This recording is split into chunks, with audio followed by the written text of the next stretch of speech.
बिस्मिल्लाहिर्रहमानिर्रहीम। अस्सलाम वालेकुम नाज़रीन, फरवाज एनवी न्यूज़ के प्लेटफॉर्म से मैं आपका मेज़बान नवाज बख्तौर की खिदमत में हाजिर।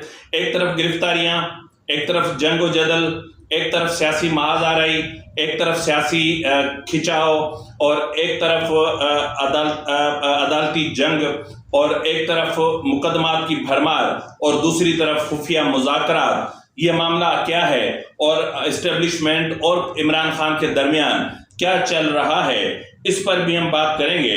और बात करेंगे कि सनम जावेद पीटीआई के जो वर्कर हैं उनके वालिद ने इमरान खान पर किस तरह के इल्ज़ामात आयद किए हैं, उस पर भी हम बात करेंगे। और बात करेंगे कि बुशरा बीबी की गिरफ्तारी क्या 16 सितंबर के बाद सब कुछ प्लान हो चुका है।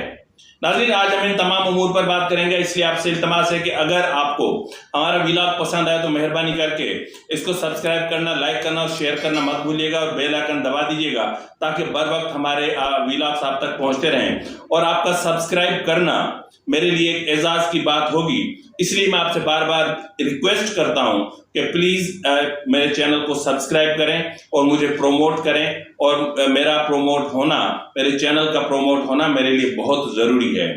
तो बहरहाल हम चलते हैं अपने प्रोग्राम की तरफ, लेकिन सबसे पहले तमाम जो मैंने इब्तदाई में बातें की उनसे हटकर मैं बात करता हूं, वो बात करता हूं सदर आरिफ अलवी के हवाले से। तो इस वक्त जो सूरत हाल है उसको अगर हम देखते हैं तो क्या सदर आरिफ अलवी कोई ऐसी चीज कर सकते हैं या कोई ऐसा बयानिया या कोई ऐसा अमल या कोई ऐसा कदम उठा सकते हैं जो इस्टेब्लिशमेंट के लिए और हुकूमत के लिए, निगरान सेटअप के लिए बहुत बड़ा धचका हो सकता है? जी, ऐसा कर सकते हैं। और इस हवाले से उनके किसी ना किसी हद तक कहीं ना कहीं जो है वो मुज़ाकरात भी चल रहे हैं, बातचीत भी चल रही है, उनको हिदायत भी मौसूल हो रही हैं और फिर मुनासिब वक्त का इंतज़ार भी हो रहा है। और वो इंतज़ार हो रहा है कुछ चीज़ों का, और जिनमें मिसाल के तौर पे चीफ जस्टिस के जाने का, यानी इस वक्त खुद पीटीआई चीफ जस्टिस के जाने की मुंतज़िर है, क्योंकि जो मामला आरिफ अलवी करेंगे उसके बाद यकीनन मामला सुप्रीम कोर्ट में जरूर जाएगा। ये वो मामला ये है कि आरिफ अलवी पर दबाव है कि आप इंतखाबात की तारीख दे दें। तो जिस तरह मैंने कहा ना कि उस्मान डार गिरफ्तार हो चुके हैं और मजीद गिरफ्तारियों का सिलसिला जारी है, लेकिन यहाँ पर जो बात मैं कहना चाह रहा हूँ वो ये है, चलो मैं वो बात इसके बाद करता हूँ क्योंकि वो इंतहाई अहमियत के हामिल है। तो इस वक्त मैं जो चीज़ कहना चाह रहा हूँ वो ये है कि इस वक्त इस्टेब्लिशमेंट और इमरान खान के दरमियान जो कुछ चल रहा है, कहते हैं ना कि खुल के सामने आते भी नहीं और छुपते भी नहीं। तो ना तो खुलकर सामने आते हैं और ना ही छुपते हैं, लेकिन इमरान खान और इस्टेब्लिशमेंट के दरमियान किसी ना किसी लेवल पर मुज़ाकरात का अमल शुरू हो चुका है। अब इस मुज़ाकरात के अमल की जो असल वजह है वो ये है कि पाकिस्तान इस वक्त जिस मुल्क से भी मदद की या फिर इन्वेस्टमेंट की बात करता है तो वहां सिर्फ एक ही बात सामने आती है कि पहले आप अपने मुल्क में सियासी अदम इस्तेहकाम का खात्मा करें, पहले आप अपने मुल्क में सियासी इस्तेहकाम ले आए, अपने मुल्क को सियासी तौर पर मुस्तहकम करें, क्योंकि पाकिस्तान मुसलसल अदम इस्तेहकाम का शिकार है। बिलखुसूस 2018 के बाद से लेकर इस वक्त तक पाकिस्तान सियासी अदम इस्तेहकाम का शिकार है। तो इसके अलावा जो चीजें हो रही हैं आप ये अच्छे तरीके से जानते हैं कि जिस तरह मैंने आपसे कहा था कि जो इस वक्त इस्टेब्लिशमेंट है वो सब कुछ अपने तौर पे खुद ही करना चाह रही है, यानी सब कुछ खुद। जिस तरह गुज़िश्ता शाम को एक जियो पर एक रिपोर्ट चली जिसमें बताया गया कि ईरानी तेल की स्मगलिंग में 29 सियासतदान और 90 सरकारी हुकाम मुलविस हैं। ईरान से पाकिस्तान ईरानी तेल स्मगलिंग से पाकिस्तान को सालाना 60 अरब रुपए का नुकसान होता है।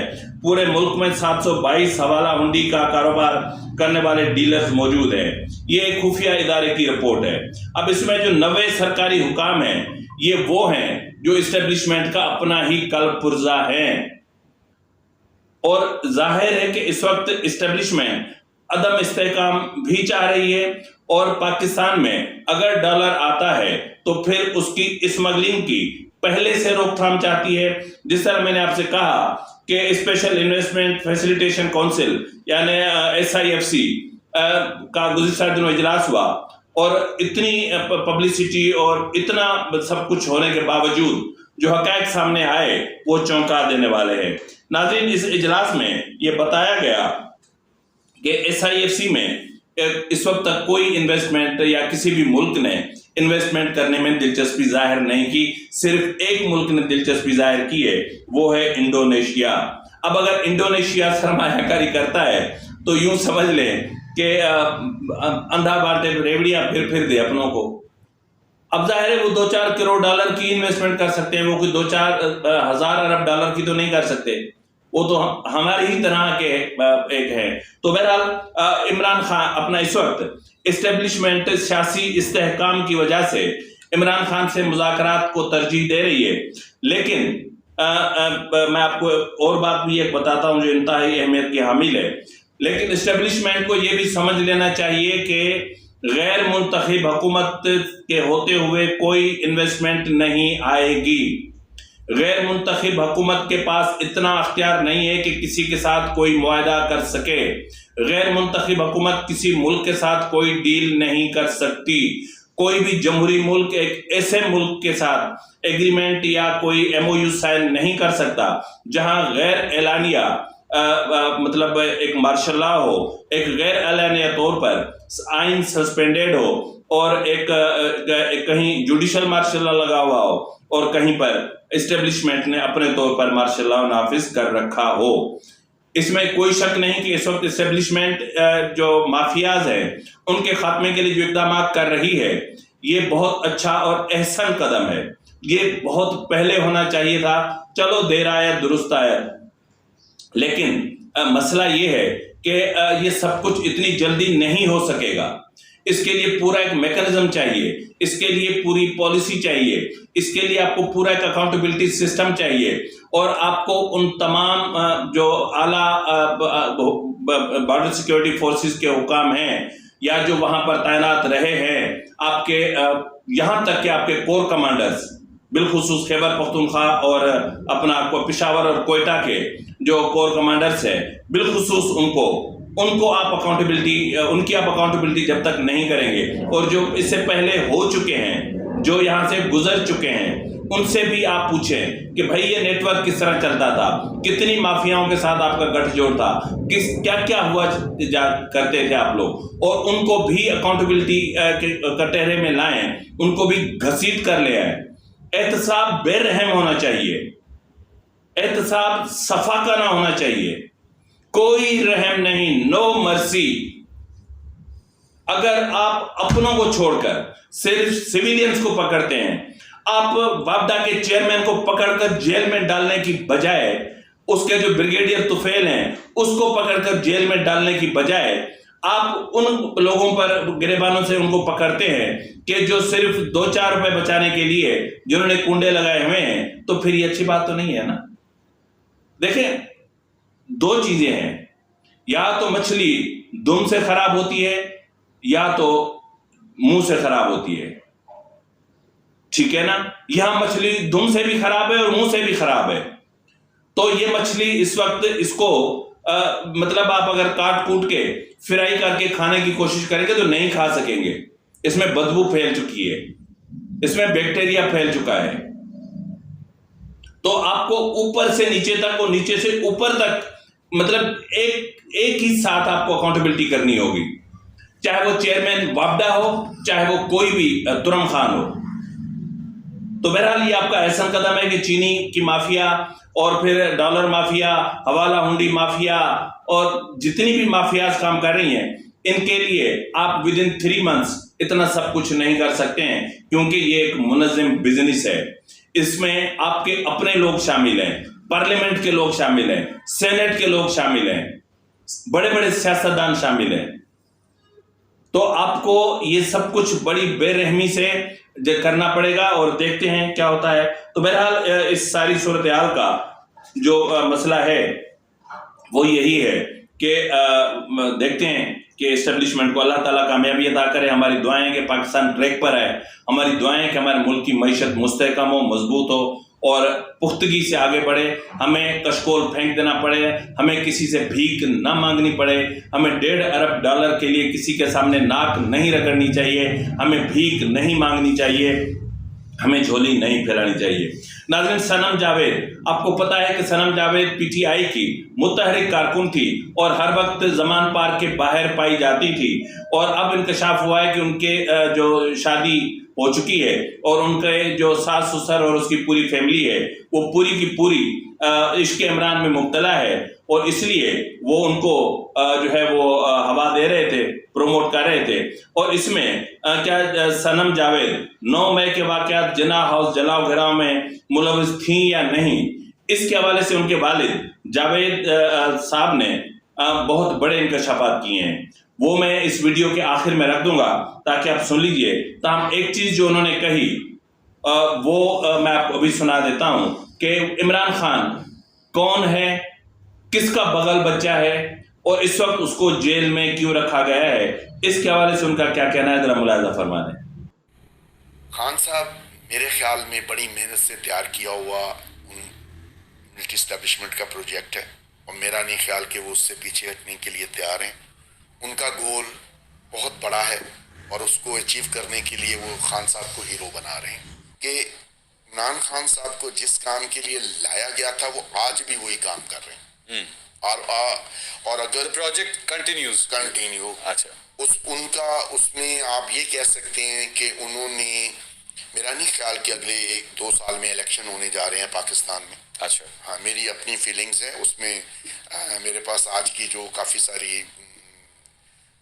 क्रॉस मैसेजिंग हुई है वो भी है। अच्छा, और मेरा नहीं ख्याल कि नवाज शरीफ साहब पाकिस्तान आएंगे उस वक्त तक जब तक उनको ग्रीन सिग्नल नहीं मिलेगा। नाज़रीन, इसके बाद तो अब कोई शक की गुंजाइश नहीं रह जाती ना। ये मंसूर अली खान के प्रोग्राम में जो करते हैं उनके साथ ये उन्होंने बात की है। नाज़रीन, जिस तरह मैंने कहा कि बुशरा बीबी की गिरफ्तारी के हवाले से Toshakhana case, Al-Qadir trust case में गिरफ्तारी का फैसला असली तौर पर हो चुका है। मैं आपको ये भी बताता चलूं कि बुशरा बीबी की तोशाखाना केस में जो उनका फ्रांजिक, उनकी ऑडियो का फ्रांजिक हो चुका है और दूसरे फरीक जो उनसे बात कर रहे हैं उनके भी स्टेटमेंट लिए जा चुके हैं और बुशरा बीबी का जो की ऑडियो का जो फ्रांजिक हुआ है उसमें ये पाया गया है कि ये आवाज़ बुशरा बीबी की ही है। लेकिन अगर आप इंतज़ार किया जा रहा है तो इस चीज़ का इंतज़ार किया जा रहा है कि बुशरा बीबी को उस वक्त गिरफ्तार किया जाएगा जब सहूलतकारी मुकम्मल तौर पर ख़त्म हो चुकी होगी। सहूलतकारी तक का मतलब ये है कि चीफ जस्टिस उमर अता बंदियाल 16 तारीख को यहाँ से अलविदा कह के जा चुके होंगे। अभी 2-3 दिन हैं और 2-3 दिन में वो कोई बहुत बड़ी मतलब एक फसाद भी बर्पा कर सकते हैं मईशत को, मुल्क के निज़ाम अदल, अपना निज़ाम अदल को और मुल्क के निज़ाम मईशत को नुकसान पहुंचाने की कोई भी कोशिश कर सकते हैं। लेकिन खैर उन तक एक पैगाम पहुंचा हुआ है। अब देखना ये है कि मतलब अभी क्योंकि जाहिर है कि वो जा रहे हैं तो अभी उनकी अलविदाई तकरीबात होंगी और बार काउंसिल्स की, जजेस की तरफ से और फुल कोर्ट रेफरेंस के हवाले से जाहिर है कि ये सब कुछ होना है। तो अब देखना ये है कि 16 के फौरन बाद कितनी बड़ी गिरफ्तारियां होनी है जो टारगेट हो चुकी हैं, जो टारगेटेड हैं, जो फिक्स हो चुकी हैं, जिनके नाम पर लाल पेन से बाकायदा गोल दायरा लगा दिया गया है। और अब ये कुछ ज़्यादा दूर नहीं है मामला, क्योंकि यही एक हफ्ता है और यही 3-4 दिन हैं जिसमें बंदियाल एक बदतरीन जो है वो एक मतलब एक लीगेसी लेकर जा रहे हैं और उनको हमेशा बुरे अंदाज में और बुरे अल्फाज में याद किया जाएगा, क्योंकि बंदियाल ने जो कुछ किया वो निज़ाम अदल को नहीं बल्कि इस मुल्क के अवाम को बर्बाद किया और हुकूमत के और अवाम के अरबों रुपए, करोड़ों रुपए इन्होंने हड़प किए और मराहत हासिल की। रिटायरमेंट के बाद भी मराहत हासिल करेंगे और पीछे 55,000 से ज़ायद केसेस का अंबार जस्टिस काजी फायज ईसा के सर पे छोड़कर जा रहे हैं। इसी के साथ ही अपने मेज़बान नवाज भुट्टो को इजाज़त दीजिए। फी अमानिल्लाह। कि आज भी इमरान खान अपने दिए हुए प्रोग्राम के मुताबिक अमल कर रहा है عمران خان صاحب کو لے کے آیا گیا تھا پاکستان کی جو سول لیڈرشپ ہے اس کو ڈسکریڈٹ کرنے کے لیے. وہ اس نے ٹارگٹ بڑے اچھے انداز میں آپ ان کے ساتھ مل کے پورا کر لیا. ریزیڈنٹ آرمی چیف چاہتے ہیں کہ وہ ایک غلط پلاننگ تھی تو وہ ان لوگوں کو کٹہرے میں لائیں جو جنہوں نے عمران خان کو صادق اور امین کا سرٹیفکیٹ دیا, جن لوگوں نے اس کے ساتھ 11 12 سال مل کے یہ سارے کام کیے ہیں عمران خان کے ساتھ, ان کو بھی اٹک جیل میں بند کریں نا. میں عمران خان صاحب جو ہیں نا جی, ان کو ایک سیاسی لیڈر سمجھتا ہی نہیں. اس کی وجہ یہ ہے کہ انہوں نے ہر چیز کو مس کیلکولیٹ کیا. وہ زمان پارک میں بیٹھ کر ایک انتہائی منظم ادارے کے خلاف لوگوں کی برین واشنگ کر رہے تھے, اس خطے میں بیٹھ کے جس میں 15,000 سال سے انقلاب نہیں آیا. اگر برین واش ہوا ہے تو اس میں پاکستان کی ملٹری اسٹیبلشمنٹ اور پاکستان کی جوڈیشل اسٹیبلشمنٹ ایکولی رسپانسبل ہے. عمران خان صاحب کو لانچ کرنا جو ہے وہ سب سے بڑی غلطی. ہم لوگ جو یہ کہہ رہے ہیں کہ خان صاحب جو ہیں وہ انہوں نے کوئی کام بغیر کسی پلاننگ کے کیا ہے, کچھ بھی نہیں کیا. انہوں نے جن لوگوں نے اس کو لانچ کیا تھا ان کی پلاننگ کے مطابق کام کیا. آپ